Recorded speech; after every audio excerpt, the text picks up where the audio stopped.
Well, in our next segment, we got Matt Gaetz lined up here grilling Lloyd Austin over drag queen story hour happening on military bases. And you also have General Milley here at the very end kind of going, hey, whoa, I haven't heard of any of this happening. And so on one hand, you have Secretary Lloyd Austin being political and kind of dodging Matt Gaetz' question. You'll see that in a minute, but wait till the very end of the clip, because it almost gives you some sort of assurance that there's some military members and like General Milley here, generals that actually care about this type of stuff of not happening on our military bases and not basically denigrating our military just in general, especially when you got Iran wanting to wipe us off the face of the earth, North Korea's launching missiles into the sea, you got China wanting to invade Taiwan, you got Russia sitting there possibly grouping up with China, you got Russia invading Ukraine. I mean, there's a lot of things going on. So the last thing we need is for our military to be denigrated and just destroyed from the inside out. Hell, plug our book once again, because they're doing it with our country. The progressive left are destroying our country from the inside out. We wrote an entire book on it. Head over to Amazon, Barnes & Nobles, pick yourself up a copy, buy it for a friend or family member. They're absolutely going to love it. That being said, let's go ahead and roll it. I recognize the gentleman from Florida, Mr. Gaetz, for 5 minutes. Mr. Secretary, you told Senator Schmidt yesterday that if the 8,000 plus service members who've been separated from the military due to the vaccine mandate want to reapply, that they're welcome to do so, but that you would do nothing to solicit their reapplication or to incentivize it. Why is that?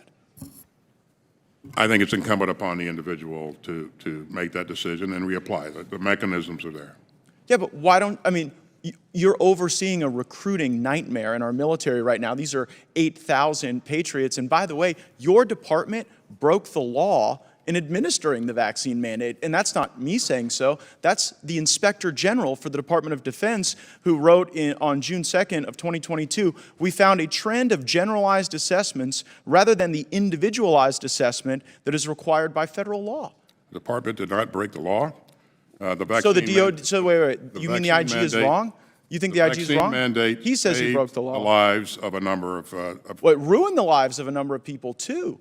And it ruined the lives of people who love our country and want to re-enlist. Let me ask you this question. If we direct you by force of law to re-engage and incentivize the re-enlistment of these folks with full back pay and rank, do you have the capability to follow that instruction? You put provisions in the law to enable those people those former service members to reapply in accordance with the service.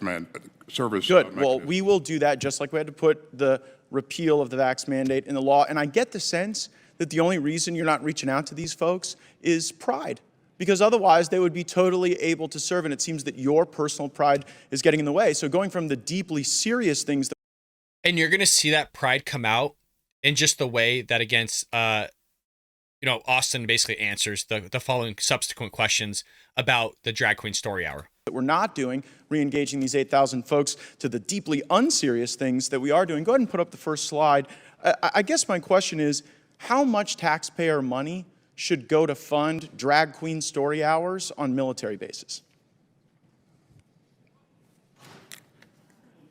You know, drag queen story hours is not something that the department funds. Well, wait a second. That's actually not what the record seems to suggest. You were going to fund one at Ramstein Air Force Base. That one got canceled, but that's DOD insignia. That's a drag queen story hour for children. Then also at Malmstrom Air Force Base outside of Great Falls, Montana, you had a drag queen story hour for kids. At the Joint Base Langley Eustis, you put on a drag queen story hour on a Saturday for the first ever kid-friendly diversity, equity, inclusion summer festival. And at Nellis Air Force Base, you had the Drag You Nellis on June 17th. Who funded these things, Mr. Secretary?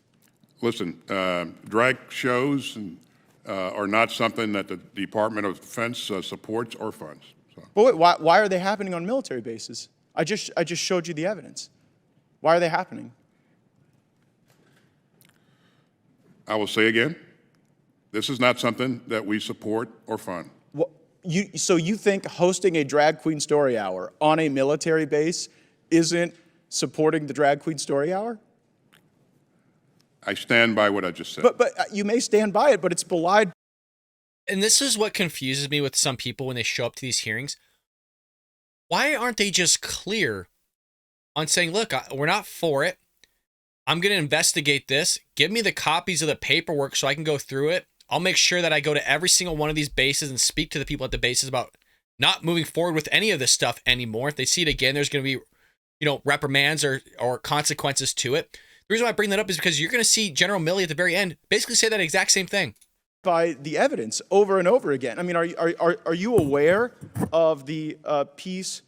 Biden's military, Air Force Base in Montana holds drag show, drag queen story hour for kids in the Western Journal. Are you aware of that?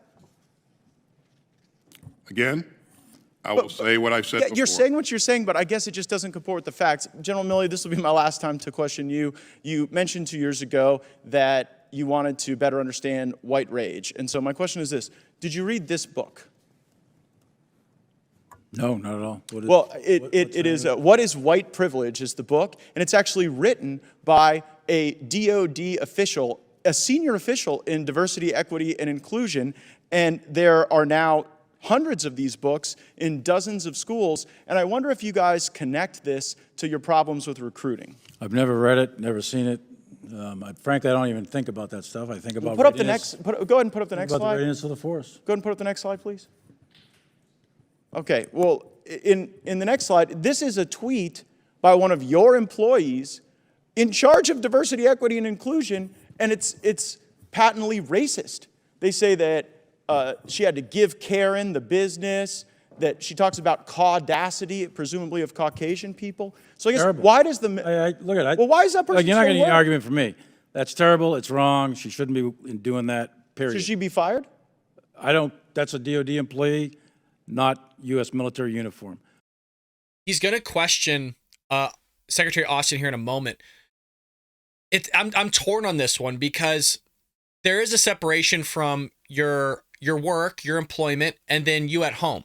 And I'll use myself as an example. Many of you know that I'm an educator. I'm a high school math teacher. But I don't talk about any of this inside the classroom. Sometimes politics will arise because I teach finance, and obviously certain mechanisms that the government pushes forward, certain policies, has an impact on your pocketbook, whether that's you increasing taxes. Most likely, if taxes increase, you're going to have less money to spend on your finances. Generally, it's not a good thing because that's money that could go towards retirement or something else, paying off your debt, whatever it may be.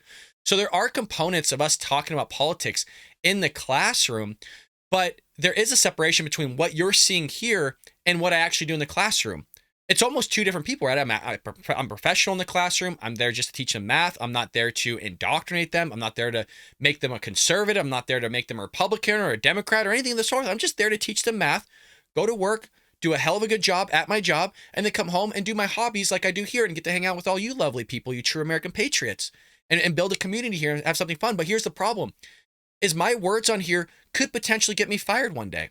Because people might say I'm a transphobe or I'm racist or, discriminating against something, whatever it may be. At some point in time, somebody might misconstrue my words or might sit there and take a clip that I've done in the past or even present and use it against me. And you might have the district go, hey, you know what? This isn't the values that we hold as a district. We're going to go ahead and let this teacher go. And we all know how people attack teachers nowadays. So I think, and this goes even for the LGBTQ community, if somebody wants to post something about their trans support or them being gay or lesbian on the internet, I'm fine with that as long as you're not bringing that in the classroom and in trying to indoctrinate somebody's child or teach them how to masturbate or showing them pornography or whatever. I'm not down for that stuff. I think there should be a separation between what you're doing online and as hobbies and what you actually do in the workplace. I think there needs to be a clear and distinctive separation. And my hope is I make that distinction very clear for myself. But when people are asking for others to be fired here based on a tweet, I'm kind of not fully blown for that. Now, if you're calling for the death of somebody and all that crazy shenanigans, then of course, then there needs to be some conversation because, that's a little bit out of a line. But I think there is a fine line. What that line is, I'm not sure yet. I got to reflect on it more. But again, I just, I wanted to use myself as an example because, again, somebody could use my words against me. And then next thing you know, I'm not a teacher anymore. I'm not able to help your children learn statistics, finance, personal finance to be specific. So let's go ahead and let them continue. Should they be fired, Secretary Austin? Again, as you heard in your subcommittee here, this incident was investigated and And they're still employed. Mr. Chairman, I have a series of unanimous consent requests since my time has expired. Without objection, so ordered. First is Joint Base Langley Eustis holds drag show at kid-friendly festival. And the next is U.S. military defends drag show at largest training center as, quote, essential to morale. And the next is Nellis Air Force Base hosts first ever drag queen show, essential to morale and readiness. That's a Breitbart piece. And finally, Ramstein cancels library's drag queen story time for Pride Month following criticism. Without objection, so ordered. Gentleman's time's expired. Can I get copies of those? Because I'd like to take a look at those myself, actually. Take a look and find out what actually is going on there, because that's the first I'm hearing about that kind of stuff. I don't read those news stories. I don't know what you're talking about. I'd like to take a look at those because I don't agree with those. Well, they're now in the official record. Shouldn't be happening. Period. Thank you. Thank you for that admission. Great. I would like to point out, Chairman, that our students in Dodea schools scored the highest on, the 8th graders and 4th graders scored the highest in math and reading in the country. So I want to thank all of our Dodea professionals who made that possible, and I encourage them to keep it up. Well, I hope you're not thanking that one. Yeah. What?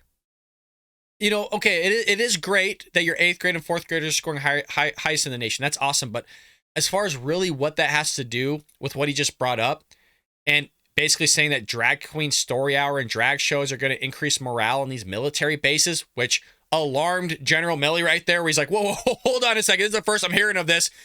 Get me those copies real quick, because now he's going to go down there and lay into somebody that's on those bases, because like he said, it's the first he's hearing about it.